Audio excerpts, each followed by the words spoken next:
আপন বোন সম্পত্তি চাইছে, বাবার পৈতৃক ওয়ারিস সম্পত্তি নিবাগা। বইন বাগিনা আর আইতা না, আর আইতা না, আর খাইতা না আমগো ভাই, একবারে বুঝ করে নিগেবা নাকি? সারা জীবন বড় করলাম, ভাই হিসাবে আদর করলাম, বিয়া শাদি দিলাম, অনার বাইছেন না। জালেম এই ডাকাত কি কইল? বেটা তো বোনের ব্যাপার বল, তো বেটা ডাকাত,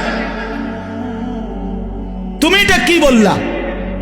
এটা সে বুঝাইতে চাইল যে এই গ্রামের যে কোনো মানুষ আমার বাড়িতে ভাত খাইতে হইলে খাইতে পারবে এমনি, কিন্তু আপন বোন আর বাগিনা তারা যদি আমার বাড়ির দুগা ভাত খাইতে হয় জমি দিয়া খাইতে হইবে।